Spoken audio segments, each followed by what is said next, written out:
Game time. My guest for today is a teacher at Game, Urban game, School game. for Children.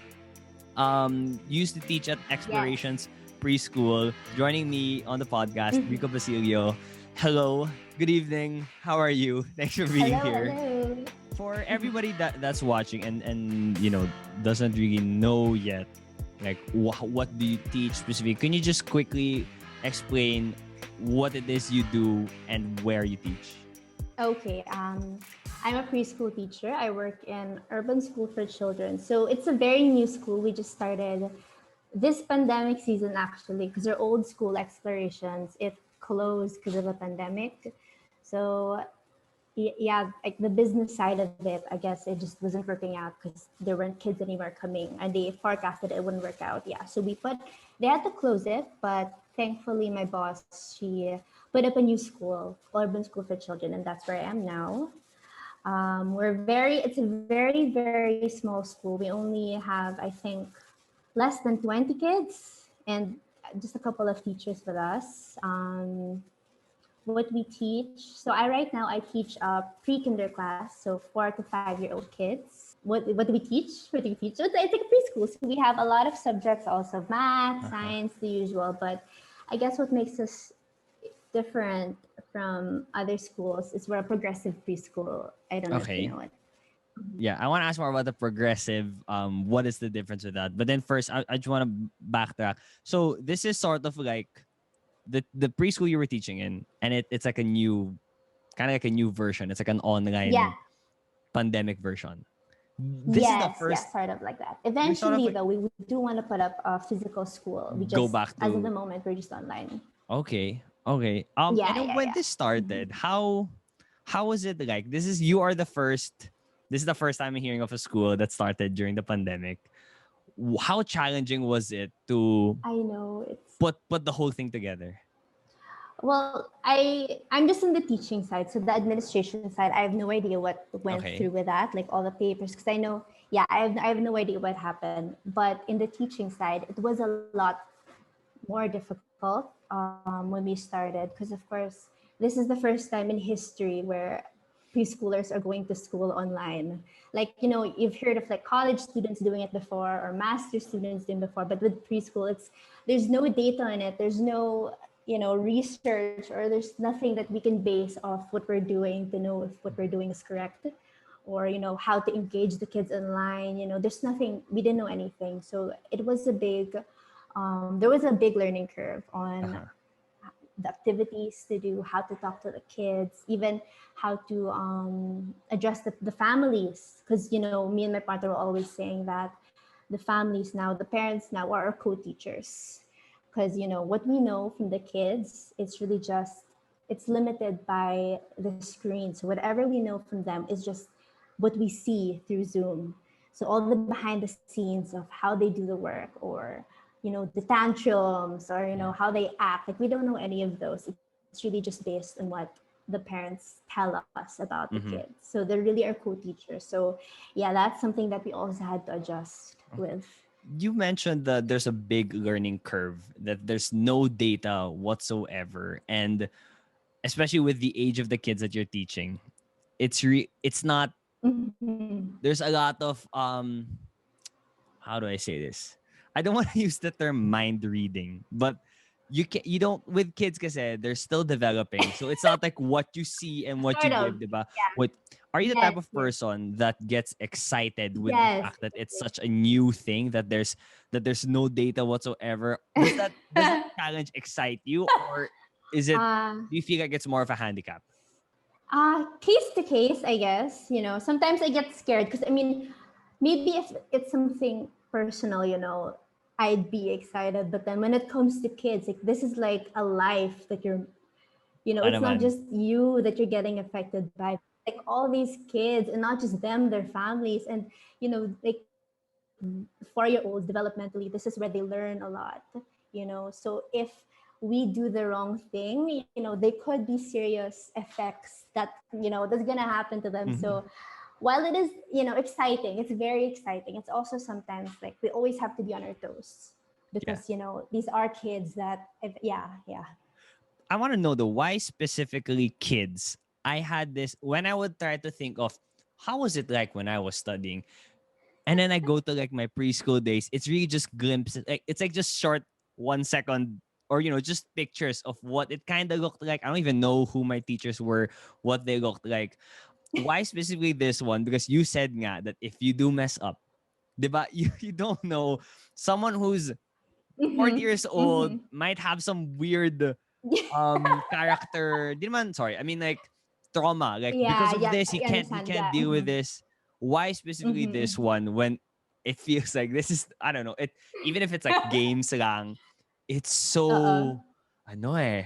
It's The crucial. super It's high stakes. Super high stakes. yes, yes, yes. Um, I honestly don't have an. When I think about it, I try to think about it also. Like, why did I go into teaching? At first, it was like for the most baba reason that I just really love kids and I find them so cute. So Uh-huh. that's why I thought about, going into teaching because I love kids. But be my first year of teaching, you really realize that loving kids isn't enough to stay in the job. Ooh. Like, yeah, That it's sounds like a not. relationship as well. Me, it could apply. Uh-huh. Yeah, so there's a lot of challenges that the kids throw in you that y- you can't just stay in the job because you find them cute. Mm-hmm. It's really a commitment. I don't know how to explain it, but yeah, No, it's I not. totally get it. But Yeah, why specifically kids though? So yes, why they're cute, kids? but then if is it education that you are passionate about, or is it specifically this age range? I think it's both. I Okay. love yeah, it's definitely both. I mean, I tried thinking about teaching older levels, but then I really see myself in early childhood. I love, you know, talking to kids, hearing their thoughts, the way they process things, the way they tell stories is just so interesting to me. How kids think, and I find it so fun, when they talk to each other, and I just love being around them and knowing that what they're kind of like, not, I wouldn't say they're blank canvases, because no, they're definitely not blank canvases, but I Mm-hmm. love the fact that what I do will help this child. And I mean, it sounds really weird, but like No, I it's not love the weird. fact that it is kind of high risk, but I also love the fact that it's high risk, that I play an effect on this child's life, and I love knowing that it can be a positive one if I do my job well. Yeah. Do you remember? Okay, kahit before the pandemic setup. Do you remember your first teacher moment? Like the first you know, I'm although we've just graduated a few years ago, it's not like this is really we're not 100% sure if this is our careers, but then so far, do you remember your first teacher moment? Like I don't know, maybe some student said this thing or you saw him react this way Yes, and you knew yes, that yes. that was because of me. Is there a Mhm. moment? My first year of teaching, actually, it was, I don't know, it's one of those things that you kind of just know instantly for me that this is really what I want to pursue.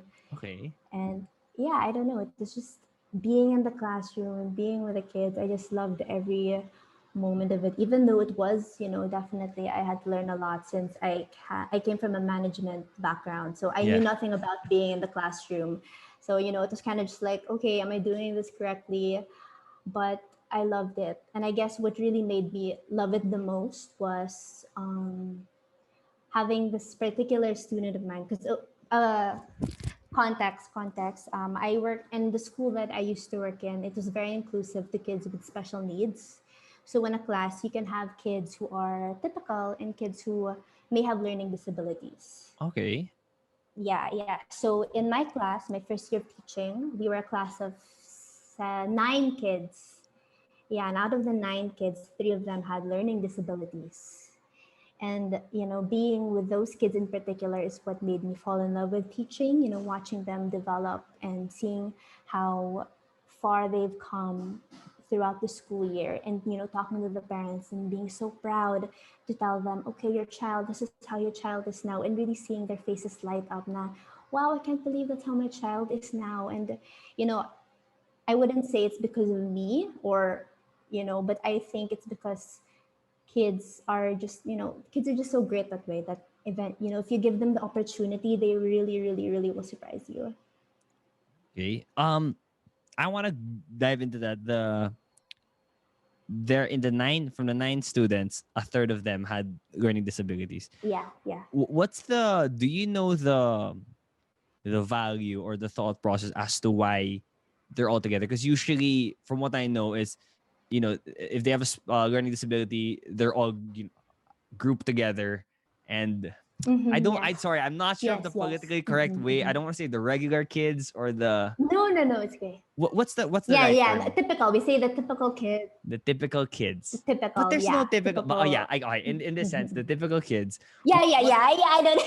Diba? It's very kids. Also, Yeah, yeah. I know. Yeah, yeah. It's very it's a sensitive topic to it say. is. It is. But that's why I want to learn more about it. So why is that? What why mix them? Well, for us, the kids, they really learn from each other. It's really beautiful to see the kids, whether they have disabilities or are typical kids. When you put them in the same classroom, the whole stigma, there is no stigma for them.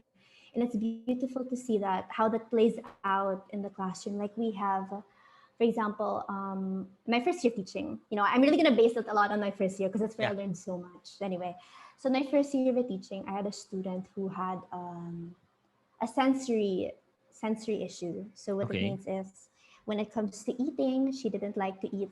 It was hard for her to eat basically. So when I came into the classroom, my partner also never had these kids before. But when we came in there and it was snack time, we couldn't understand why she wasn't eating her snacks or why she had an empty container beside her. Like she had a container of snacks and another empty container, and we didn't had no idea what it was for.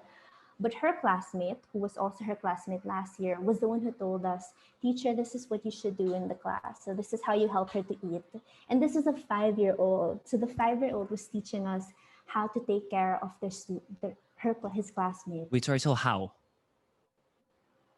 So What's since she the? has a sensory issue, yes, since she has Okay. sensory issue, it is hard for her to swallow her food. So for her therapy, what they do is it's just to expose her to the food, and then after the container was for her to spit the food out if she can't swallow it. We didn't know that. We thought it's just like an extra container, Yeah. but it's her classmate who told us. So it's those moments where their classmates, they really try to reach out to their kid Wow. to their other classmates. Yeah, yeah, it's really beautiful to see. And now even in the online platform, my class, I have a class of 7 kids. We do have kids also with special needs in our class, but even though we are an online platform, our typical kids would reach out to them and try to engage them in conversation or say, "Hey, look, I know this is your favorite color. I made this for you." Or, "Look, we have the same snack." So Oh putting them man. in this, yeah, it's really nice. So when you put them together, you really see how, on one side, they take care of each other, and on the other side, they don't care who they play with, if they have a certain disability or if they don't talk as much or if they don't play as much. It doesn't matter for Yeah. kids. They just really, yeah. I guess that's why we try to expose them to show that, they're all just kids. There's no stigma there. Yeah. Okay, now I'm starting to see as to why kids talaga. Kids talaga.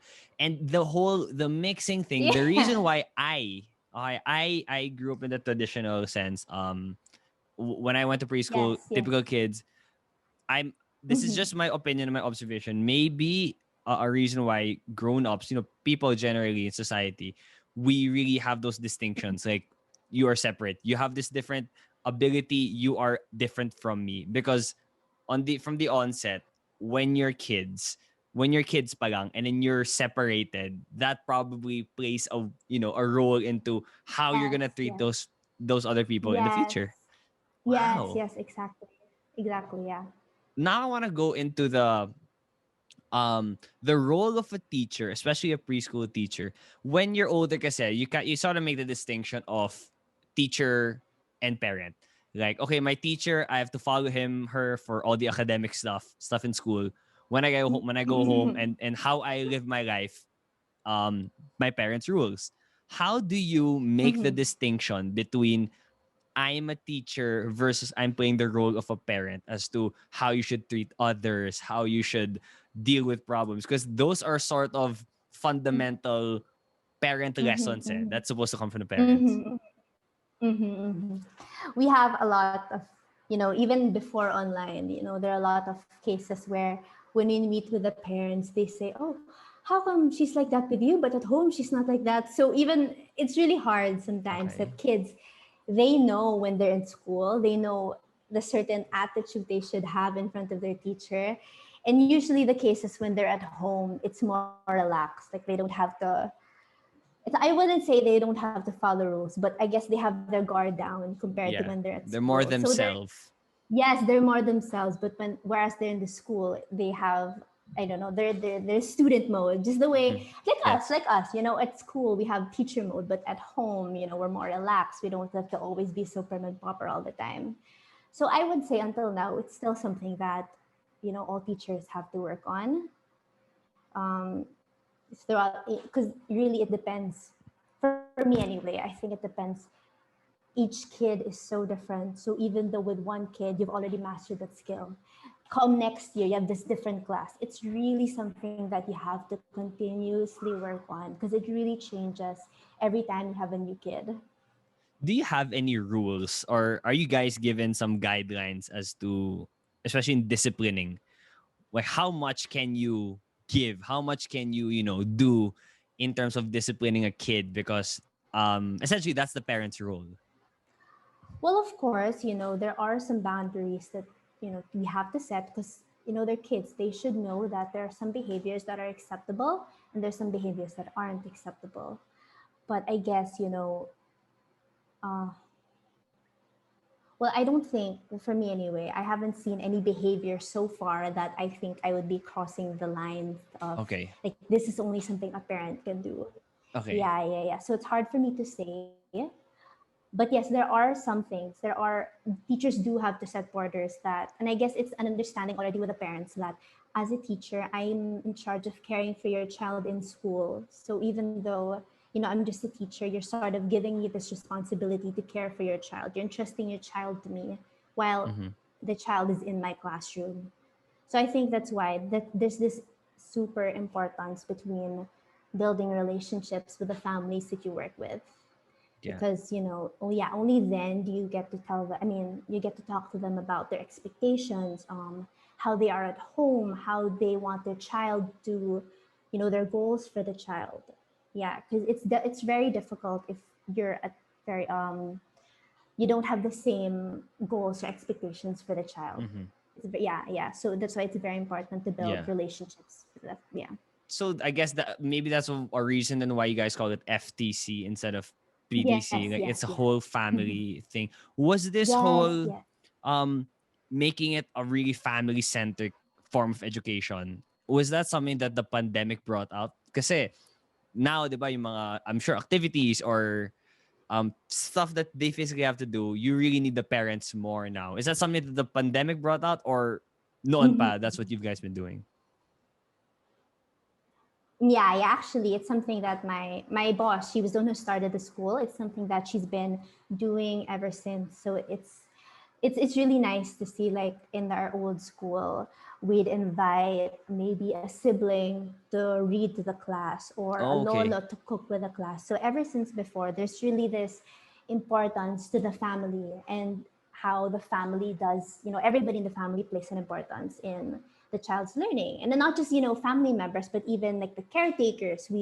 There's an importance to the caretakers or the drivers and everybody involved in their community at home. There's a big importance to that also.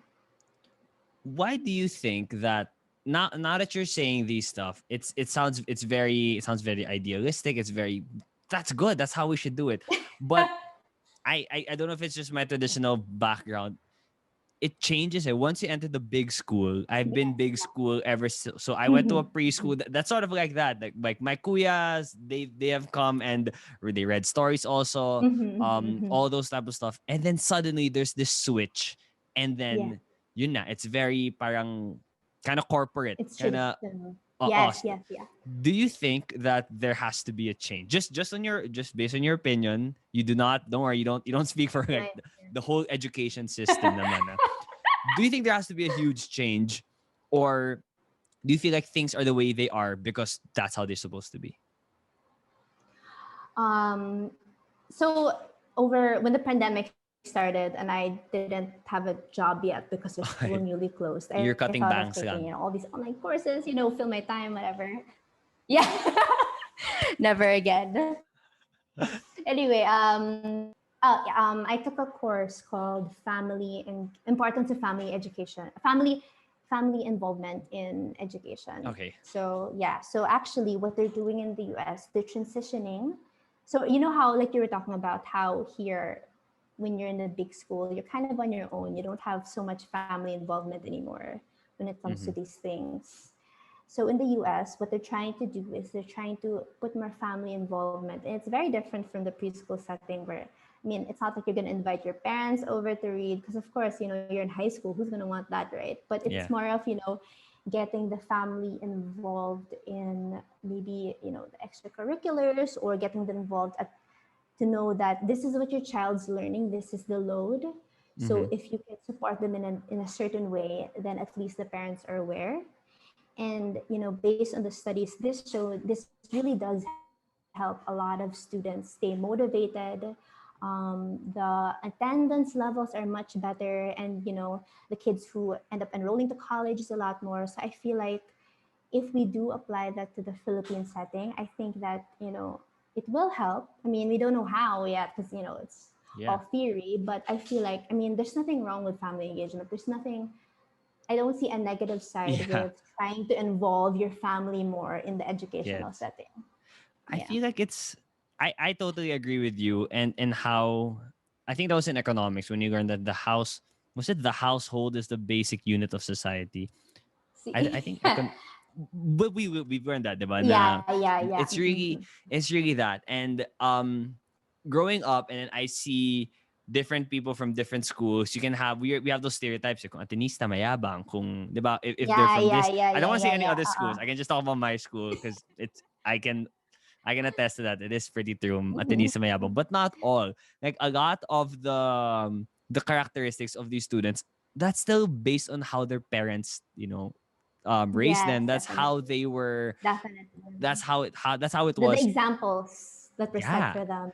Yeah, So yeah, yeah. in as you guys are teaching now, and then now na talaga in the pandemic style, how could you give me an example as to how you guys sort of concretize that theory? How do you apply it to the virtual classrooms that you have now? Um, I guess like what I mentioned previously, are we really emphasize to the parents that they are our co-teachers in now. So Mm-hmm. it's not just watching their kids or being beside their kids, making sure they're online or preparing the materials for them, but it's really being involved so much that when we had our FTCs, when we assess the child, it's really talking to the parents, like, how do you think your child did with this skill, or how do you think your child is um, handles challenges. Whereas in the pre-pandemic setup, it's more of us telling the parents, this is how your child is at school, this is our observations, this is giving anecdotes to the parents. But now we have so much limitations, and we don't know a lot. The parents know more than us because they see it Yeah. firsthand. Yeah, we see it in this tiny box, so we don't really know what's happening to them. Yeah. So yeah, so there's a lot of I guess it also helps the kids to see that, okay, my parent can also be my teacher too. They are the people who I learn from, and it's not just my teachers, but I have all these grown-ups around me who can help me. Mm-hmm. Yeah. Do you think that it's okay? First, I know that we have a small sample size. It's just this less than 1 year that you've been in this setup. But has that been the same for all your students? Because there are some parents who are more busy than others. We don't know Yes, yes, if one yeah, yeah, household is yeah, just one parent. How is it yeah. like? Yeah, definitely there are more parents who are busier than others. There are other parents who are always there, and it's totally okay with us because we do understand that you can be parents are busy, very busy, especially now. Jobs. It's hard to have a Yeah. job or a business now in the pandemic. So we do understand that there are, in an ideal setup, of course, we'd love the parents to be more involved, but we also understand that that can't always be the case. Hmm. So I, So how do yeah, you what, deal with that? Like, how um, with the inequalities, and how now all the more you can't, it's harder to, if this one student needs more attention before, it's okay, you can just go to yes, that yes, yes. student. How Exactly, do you deal with exactly. it now, that challenge specifically? Well, it's what we love about Zoom is the breakout room. So that's like our key Okay. to everything now. Yeah. So we need to Ooh. talk to one child. It's okay. We're gonna bring you to the breakout room. So it's just more a one-on-one class with that child. Yeah. So that's what we've been doing a lot now is for the kids who do need extra attention or support. But back to your question, for the families who aren't as involved, Yeah. I guess so far for now, it hasn't been so much of a problem Okay, that's because, good. yeah, because kids are very, very resilient. So at first, it was a struggle for, I mean, not so much a struggle, but adjusting to the online setting was, there was an adjustment period for them, but they're so resilient. It just took them a few months where, it started to feel like a normal class. So yeah, Oh, it's so now, that's good. the kid, yeah, it's They're they're used to kids it are now. even the routines, they know all the buttons, they know how to leave the meeting, Wow. all those. Well, Yeah, kids I'm are not that so techy surprised. nowadays. Yeah, Yeah, I'm not that yeah. surprised. You and I, we're in the generation that's learning. Like, we grew up with technology, but we're still learning, like, Mm-hmm. as it develops. But I feel like the kids now, your students Yeah. now, when they're our Yes, age, it's lahat, close eyes, kaya na crazy. gawin It's lahat. crazy. It's crazy. I have these usual game afternoon Saturdays with this group of kids. Okay. They're not my students, but then they're just kids from my old school who until now Oh I wow. occasionally yeah This is for fun. You're not yeah. No, hired to this do is for this. fun. This is for Okay, fun you because really they're love just your job. they're Mm. so yeah they're so fun to be with. So I usually have like every Saturday like a game afternoon with them. Okay. And then it's so funny because if they want to do something or if their mom wants to do something, she usually asks them, "Oh, how do I do this in Zoom?" or "How do I open this?" And it's the kids, like the They're the 5 year ones who old kids. teach them. Yeah, they're the ones like, "Okay, mom, this is how you open the whiteboard. This is how you do certain functions." So our kids, talaga, they really Galing. know. They know their stuff. Okay, I'm sorry to put you on the spot with this. Again, small sample size, but your opinion not representing the My entire opinion. My opinion. education community and teachers My community. opinion. Where do you see this batch, this generation of kids? What huge difference do you think will happen with, how they're learning? Because, we were talking about how these are the Yeah. years about their Yeah. Yeah. values and Yeah. all those stuff. Uh huh. So Uh huh. what huge difference do you think will happen in the next years? That's always what I think about. Like when, for example, because us anyway, we're thinking that maybe next year, most likely we're still going to be online because, Yeah. nothing much is happening, right? So we're thinking, okay, what's going to happen again to these kids when the first time they're going to see their classmates? What they're used to is really just seeing their classmates on the screen. Yeah. So we have no idea how it's going to play out. Okay. But the same way, we strongly believe the same way the kids adjusted so well to online, we feel that once they see, it's going to take an adjustment period again, seeing Yeah. real people for the first time. But again, kids, give them the opportunity, they will super, super surprise you the way they Yeah. adjust, their resilience to new things. Yeah. Yeah, yeah. I think we don't give kids enough credit. Okay, maybe you do because you deal with them on a daily basis. I would say I don't. Matibay sila eh. Like, I always feel like, oh, if there's a kid, like, you have to make sure you're very careful, but they Yeah. really can handle a lot more than you would expect, They no? can, they can. Yeah, and Is they're very, very perceptive. okay. Like I swear you have to be careful with what you say around kids, how you act around kids, because they're so perceptive. You don't Mm-hmm. even realize that they're internalizing whatever you say to them, or whatever they watch, they remember it. And then like it's so funny. I can do something, for example, like 2 weeks ago, and then tomorrow they're gonna say, "Oh, teacher, do you remember you said you were gonna do this?" Like they really, really remember what you say to them. I wanted to ask, when you talk Mhm. to kids, given, okay, so the people who have been listening and watching this know that you have a very, basta bagay ka maging preschool teacher. I'm sure you understand why, like the way you, the way you talk, the energy you have. But when you talk to kids, do you believe that you have to talk to them like they're kids, or you talk to them normally like they're adults? Kasi there's a hello, diba? There's that baby, there's that ano eh. There's that tone shift eh. When you Yes, talk yes, to your yes. kids, Definitely. how is it? It's a mix of both actually. Okay. So it actually also depends on their age. So for the kinder level, for example, 4 to 5 years you old. also Yeah. have to yeah, 4 to 5, 5 to 6. You have to talk to Okay. them.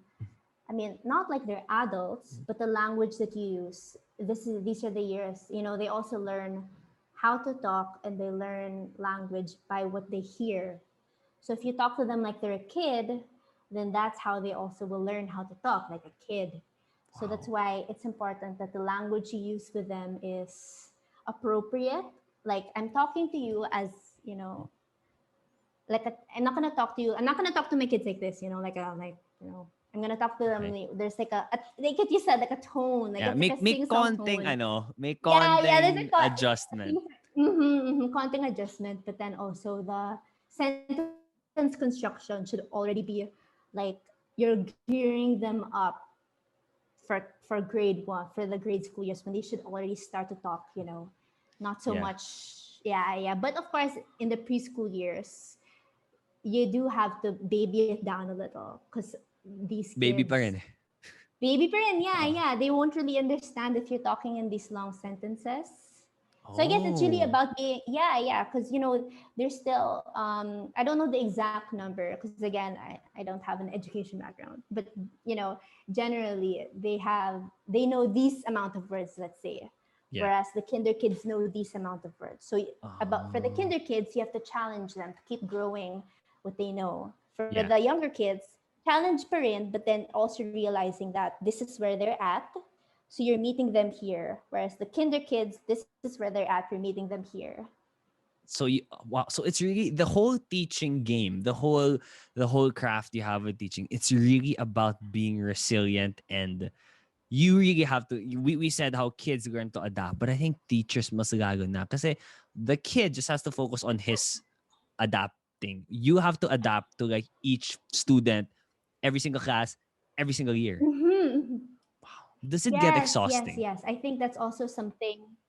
y- Yeah, Wait, sorry, go on, go that's on, go also, on. yeah. That's what differentiates us also from, from being a traditional school, because for a traditional school, like we went to traditional schools, right? Sorry, where We did you have a study lot of before worksheets. college? We have a lot of Assumption College. Ah, oh, right, Ooh, right, right. Yeah, yeah, yeah, yeah. AC. That's how you're friends with. Okay, sorry, sorry. Yeah, Yeah, yeah. yeah, yeah.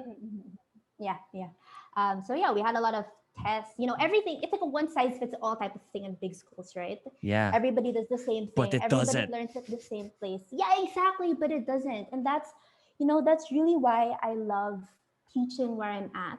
And working with my boss, who's my partner is also my boss, and learning from her because in a progressive preschool, what's different is we have a lot of differentiated activities and our lesson plan, in a traditional school, if they give the lesson plan start of the year, this is you have to follow it no matter what. Yeah.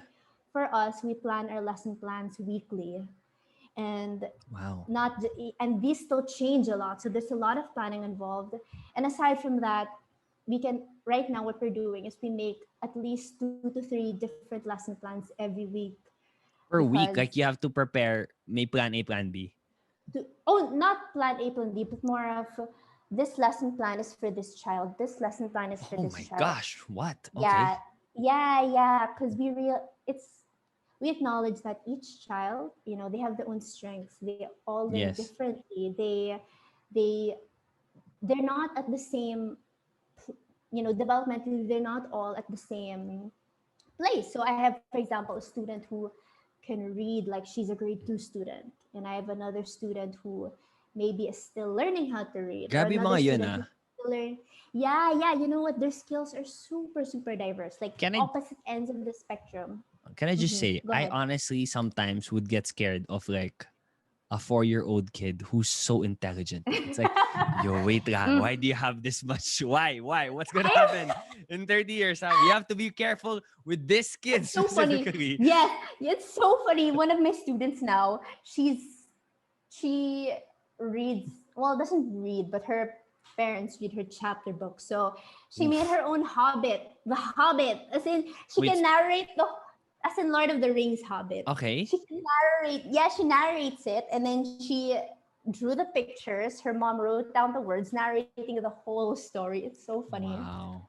That's a Yeah, but skill. there, exactly, exactly. So you have those kids who, their language is so developed, their imagination is so developed, and you have kids who are still learning how to use these things. And that's why we have all these lesson plans, because we understand that it's an injustice to the kids if we fit them in this one size fits all type of situation where, since you're a 5-year-old, you're expected to have all these skills right away, and if you Yeah. don't, you fail, you can't move on to kinder. It's not, it doesn't work that way.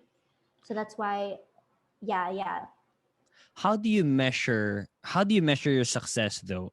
First, I have to acknowledge that all the everything that humankind has been doing is all made up. To say na you are prep, you are ready to go. That's all made up by Yeah. humans, but like tested Uh-huh, over uh-huh, time uh-huh. and with a big sample size. You make a lesson plan every week and you cater to each individual student's needs. How do you measure the okay, pasado ka na, you can Yes, move yes, on. yes, yes, yeah. Definitely, yeah, yeah. So the reason why we have these individualized lesson plans is because we want to meet the kids where they're at. So, for example, like back to my example, if we have the same lesson plan for like say reading, and we have this kid who reads and this kid who's learning how to read, either the kid who already reads is at a disadvantage because it's basic to her. If we Yeah. do, yeah, whereas on the other side, if we do a more advanced lesson plan, then this kid is Oh, left no isa. behind because the Yeah. kid is still learning. Yeah, yeah. So it's meeting them where they're at, but also there are these certain skill levels that they're expected to have by the end of the year, for example. So reading, basic reading or rote Okay. counting, they're all, yeah, at the end of the year, of course, we test if they have these skills to move on to the next grade. But then it's not teaching them all at the same time that, okay, this week everybody should be counting 1 to 10 proficiently. Next week we're counting 10 to 20 proficiently. It's not like that. It's meeting them where they're at and getting them to that skill. So there's still like a benchmark Yes, of yes, you have to definitely. reach here pero iba-ibang pace okay lang. Pero at the end of the Yes. year, dapat nakapass ka na. Like you've gotten to pass this mark. There are some cases where they don't pass and they move on because they're kids. It's unfair to say you can't move on just because you don't Yeah. reach here. In Okay, fact, yeah, yeah. yeah, yeah, we have my first year of teaching. I taught a kinder class. So right after kinder, they moved to big schools na, and we have these some of our kids. They were still learning how to read or learning how to write, and the parents were concerned that they're already going to grade one. They still can't really read Yeah. proficiently yet. Of course, yeah, it's a big concern. But what my boss would always tell us and remind us is that developmentally kids are still it's still age appropriate for them to learn how to read and to write up to Oh. grade 2 actually. So after grade 2, if they're still struggling, that's when you should be concerned. But that's how it really is, understanding that there is a curve. The spectrum of learning for kids is really, really big. So you can't rush a kid and expect them to all um, develop at the same pace. Yeah. You have to really, really be patient with the pace of how they learn. Oh, But okay. again, I Do didn't not take education, represent. so Yeah, yeah, yeah. don't quote me. Yeah, but Yeah, but this is just what. even if you didn't study it, I trust your experience, and you have a does your boss does your boss slash partner have you know did she specialize in this? Did she take some course that I don't know Yeah, how do you yeah, say yeah. it? So definitely, like She studied a lot. I don't know where she studied here in the Philippines, but she went to the US to, yeah, she studied in Bank Street. So you can search that. It's like where I want to study, but Bank Street? the dream. Where Bank Street, yeah, where is Bank that? Street in New York. It's this Ooh. amazing school. Yeah, it's an amazing school where she learned everything that she learned there is what she used to bring here. And this is, yeah, that's how Okay. she started her school here. That's the okay. I was just searching for what, because I agree with everything you're saying, but no matter how much I agree with my opinions, there has to be some okay credible. Like okay, it's come Yes, from yes, back up from research. Okay, I wanted yes. to go back to what we were talking about. I'm really interested about this. So each kid, we know that each kid has their own strength, has their own they might not be as good as this skill. Do you think Mhm. that all kids are equal in the sense that if this kid isn't good in reading, there has to be something else that he's good at? Is it the same Mhm. that can we do you think that all the kids have like the same number of strengths, or there are just some kids wala bas ng Panginoon, they're just quote unquote I wouldn't say better, they are more skilled and they just have more raw Mhm. ingredients. Yeah, yeah. No, it's okay. I get what you mean. And yes, there are of hmm. How do I Here we say this go. in a way that's Terminology. teacher appropriate? Yes, I think that also goes with um, some kids do surprise us. Like we don't expect them to be proficient so much in a certain skill, but they are. Um, I guess there's also it's not just there's a lot of factors that come into play. The Uh-huh. way their family talks to them at home, the challenges that their family gives them, and even like biologically or the how they are. That's why there are some kids with Yeah. learning disabilities that even though they're put in the same environment as other kids, it's just harder for them to learn. So Pero it's kaya not pa rin. kaya pa rin, but then yun nga, because of a certain challenge, it may be a bit more difficult. But then, yeah, it's not something that the family had an effect over. But yeah, Mm. I would say that there are a lot of factors that come into play why the kids they're very different from how they even the way they talk, the way Yeah. their kindness, everything. There's so much that goes into that. Okay. Do you know the show? Okay, it might sound random, but it's connected. I said. Do you know the show Cobra Kai? Have you seen that one? I Okay. haven't. Yeah, my brother and my dad really love watching that. So in Karate Kid and Cobra Kai, they say that there's no such thing as a bad student, only a bad teacher. Do you believe in that Okay, yeah. statement? Yes. Like I think so. I think so. I believe in that. Yeah. every kid is di naman I don't want to say destined, but they're supposed to turn out well. I mean, humans in society, if they turn out, if they turn out to be a quote unquote bad person, Yes. it's because there was something that Mhm. happened in the development. It's not like there's a kid who grows up and I want to be a bad person. There's no signs of that in. Sorry, wait. Okay. I just want I wanted to test I want to Yeah. test Yeah. the Cobra Kai statement, but I'm not I'm not asking you to point out and pick up some flaws from your students. No, I have this kid na masamang tao. No, that's do you get what I'm Yeah. trying to get at? No. Yeah. I think it's true to a certain extent, but also to a certain extent, when you reach a certain age, you're an adult and you can make your own choices. Like you could have Yeah. had a bad teacher, but then you can't always say I had a bad teacher, so that means I'm gonna have a bad life and I can't change my choices. Because you Yeah. also have those cases where kids who maybe they don't even have a teacher.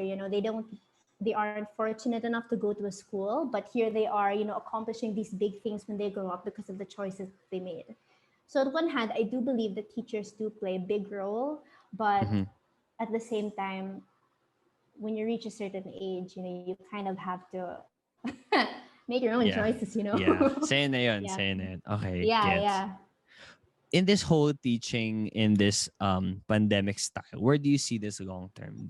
That um technology is the main, is it the right term? Technology is the medium. It's how you communicate and teach to your kids. How Yeah. where do you Mhm. see this going long term? Are we just gonna eventually go back to how kids were taught before, how teaching's done, or even after the pandemic's gone, knock on wood. My gosh, sana mawala na talaga soon. Kahit there are other countries already having concerts. I know. Do you think that you guys are still gonna be utilizing this, and that maybe you don't need to come in all the time? Maybe you can use Zoom for this certain activity. What do you think? Yeah, I think what we learned from this whole experience that it is kaya pala to do online classes for preschool. So I think this is gonna be especially important for when we can't physically meet. Now, Mm-hmm. I don't think there ever gonna be a chance where we can't physically meet unless it's like bagyo season. But I think at least now we know that if ever worst case scenario, kaya pala the kids, kaya pala the teachers, even the families, kaya pala to to adjust to how this is. Okay. All right. Anyway, that's it. That's all the questions I have. Rika, thank you so much for being here and answering all my questions. I'm probably gonna ask you some more stuff because there are really a lot of things that I'm looking at. I'm you know how in the pandemic, I'm not sure if you've gone through this. You're more introspective. You're really looking at tama ba tong mga Uh-huh. values ko in life? Tama ba like the way I've been the way Yeah, I was raised, the way I definitely. was taught. So thank you for your time, and thank you for doing this Definitely. type of work and molding the future of our country. Amen. Oh my gosh. Oh my. Thank you for tolerating me. No, thank